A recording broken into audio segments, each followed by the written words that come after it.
महाराज जी के चरणों में कोटि कोटि प्रणाम।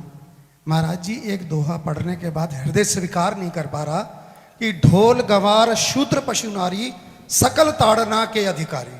जी, इसमें गोस्वामी जी ने बहुत सूक्ष्मता से वर्णन किया। महापुरुषों के वचनों को हम सूक्ष्मता से समझ पाए। प्रायः ऐसा कह करके हम कहीं कहीं माताओं बहनों की अवहेलना करते हैं, कई जगह हम इसका प्रयोग कर देते हैं। अरे वो गोस्वामी जी ने लिखा है ढोल गवार शूद्र पशु नारी सकल ताड़ना के अधिकारी। अब इसकी व्याख्या सूक्ष्मता से सुने और विचार पूर्वक। शास्त्रीय प्रमाण के अनुसार ढोल है ना, ढोल को ताड़ना चाहिए। ताड़ना मतलब उसको ठपाक चाहिए और बेताल नहीं।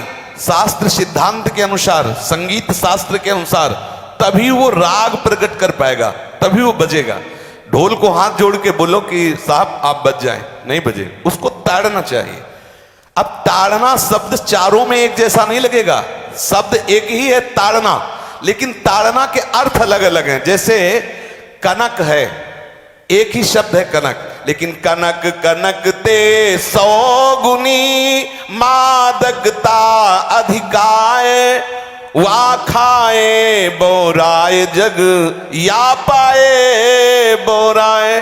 बोले कनक ही शब्द है।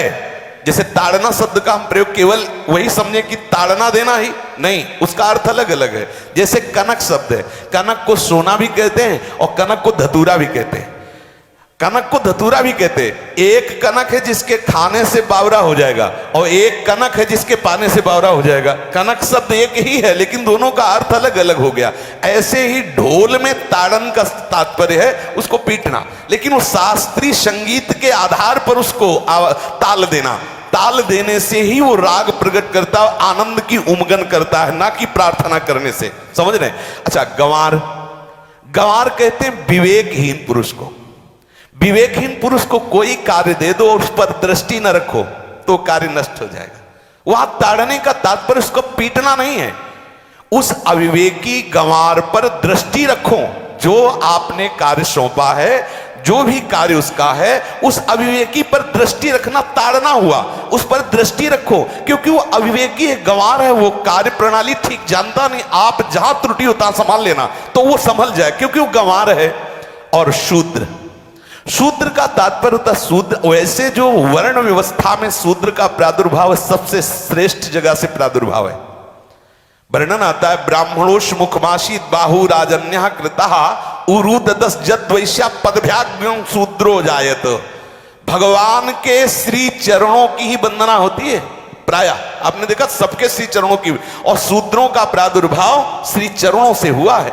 कोई ऐसा न समझे कि शूद्र का मतलब निकृष्ट होता है। यहां शूद्र का तात्पर्य जब से किसी से कहते हैं कि शूद्रवत आचरण करता है, मतलब शास्त्र विरुद्ध, सदाचार के विरुद्ध आचरण करना, शूद्रवत आचरण की तरफ संबोधन किया जाता है। यहां कहा गया कि शास्त्र की सम्मति, शास्त्र के शासन के अनुसार आचरण हो, सदाचार परायण हो। शास्त्र जिसके लिए जो विधान करता है, शास्त्र शासन स्वीकार करना, यहां शूद्र के ताड़न की बात कही गई। यहां शूद्र ताड़न का तात्पर्य डंडे से प्रहार करना नहीं, समझना।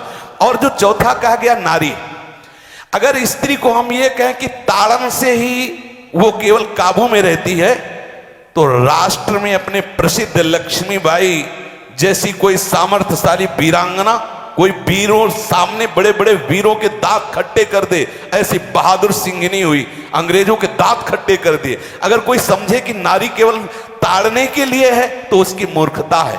पुरुष और नारी का समान प्रादुर्भाव हुआ है। भगवान ब्रह्मा के श्री अंग से दाहिनी तरफ से महाराज मनु और बाईं तरफ से उनकी पत्नी उनका प्रादुर्भाव हुआ शतरूपा।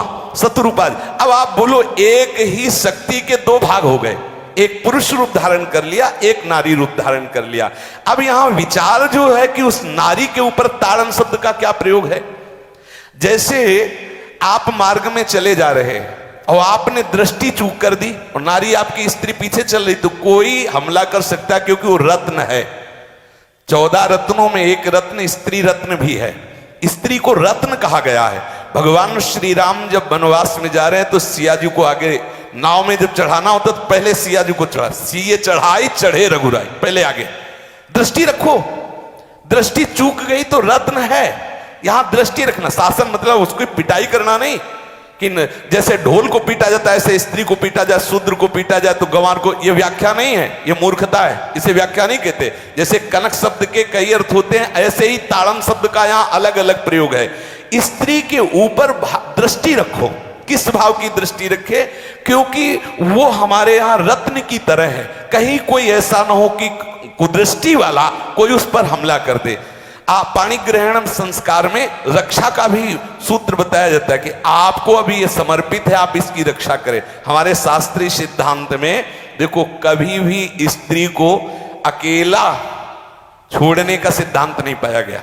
अगर शास्त्रीय सिद्धांत, बच्ची है तो माता पिता के शासन, थोड़ी बड़ी हुई तो भाई आदि के बीच में, और बड़ी हुई तो पति के, और बड़ी हुई तो पुत्रों के, मतलब एक सानिध्य का एक दृष्टि रखी गई है कि यदि आप अपनी दृष्टि में रखेंगे तो उसका अमंगल नहीं होगा, उसका हित नहीं होगा। ये जो जैसे मानो कोई सी स्त्री को अकेला कोई पा गया और कुमार्गगामी वृत्ति वाला हुआ, तो आज जो घटनाएं सुनने को मिलती हैं, अगर हमारी दृष्टि हो उस पर तो ऐसा नहीं हो सकता। और दूसरी बात यह है कि स्त्री को बुद्धि स्वरूपा भी माना गया। भगवान से भीष्म जी कहते हैं, मैंने अपनी कुंवारी कन्या बुद्धि को, हमारी कुंवारी कन्या है बुद्धि, सदैव सुरक्षित रखा है, आज आपके चरणों में समर्पित करते हैं।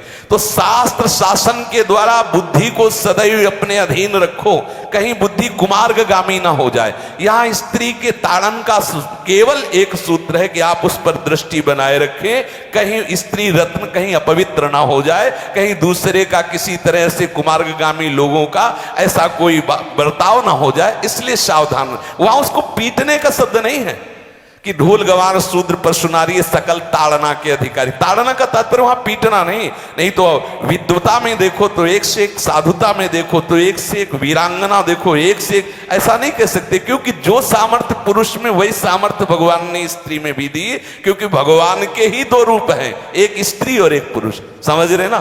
तो इसमें एक ताड़न शब्द का कई अर्थ होता है। भगवान की साक्षात शक्ति स्त्री है। अगर कोई इस भाव से देखे कि स्त्री तो केवल ताड़ना मतलब केवल गाली दे के बात करना, ऐसा नहीं। जिस घर में स्त्री का अपमान होता है उस घर का नाश हो जाता है, निश्चित हो जाता है। आप देखिए, रावण का सत्यानाश हो गया जगदम्बा सीता के प्रति, दुर्योधन का सत्यानाश हो गया द्रौपदी के प्रति। जहां स्त्री का अपमान हो जाए, अगर कोई ये समझे कि स्त्री केवल मतलब जैसा हम चाहें वैसा व्यवहार करे, तो अगर नाश ना हो जाए तो हमें बता देना, क्योंकि भगवान की वो शक्ति है। अगर उसे तुम सोचो कि हम ताड़न करें, जैसे ढोल को ताड़न करें ऐसे ताड़न करें, तो तुम्हारा नाश हो जाएगा। बिल्कुल सच्ची बात समझ लीजिए। केवल वहां दृष्टि रखने की बात कही गई है, आपका अधिकार है, आप उसकी सुरक्षा व्यवस्था में रहें। और एक वृत्ति होती है, अगर शासन ना हो तो हमारी बुद्धि भ्रष्ट हो जाए, हमारी बुद्धि भ्रष्ट हो जाए, आपकी बुद्धि भ्रष्ट हो जाए। भगवान का भय, शास्त्र का भय, लोक मर्यादा का भय, ये हमको सुरक्षित रखता है। इसलिए दृष्टि रखने की आवश्यकता है कि वो पवित्र रहे, वो सुरक्षित रहे, ना कि उसको पीटने के लिए यहां संबोधन किया गया गोस्वामी तुलसीदास जी ने। इसलिए सावधानी पूर्वक अपनी वृत्ति को पावन रखते हुए महापुरुषों के वचनों को समझने की चेष्टा की जाए। गोस्वामी जी ने जो यहाँ कहा, ढोल गवार शूद्र पशु नारी सकल ताड़ना के अधिकारी, तो ताड़ना का अलग अर्थ है, अलग अलग। जैसे ढोल में ताड़ना, तो वैसे ही सब जगह नहीं ताड़ना लगेगी। आप देखो, पशु जो है, चालक जो घुड़सवार होता है उसको ताड़ना एड़ी से देता है। अपने चालक जो होता है घुड़सवार एड़ी से, किसान जो होता है वो बैल को बोलता है दाहिने, जैसे हल जोतने होता है बाएं, वो भाषा समझता है, बाएं मुड़ जाए, और नहीं मुड़ता तो पीछे अरई है एक छड़ी, उससे वो इशारा देता है, वो समझ जाता है। पशु को अपने इशारे से चला लेते। अब उससे कहे, खड़ा होके हाथ जोड़ के कहे कि भैया बैल देवता अब थोड़ा दाहिने मुड़ जाओ, तो नहीं मुड़ेगा। जब लगाम पकड़ी और थोड़ा ताड़न किया और बोले दाएं, तो फौरन दाहिने मुड़ गया। आप देखो, जो बैलगाड़ी चलाते हैं, घोड़ा गाड़ी चलाते हैं, ऊंट चलाते हैं, तो पशु शासन के द्वारा उसको इशारे से किधर चलना है उसको इशारा बता दो। अलग अलग जगह इस ताड़न शब्द का अर्थ प्रयोग किया गया है।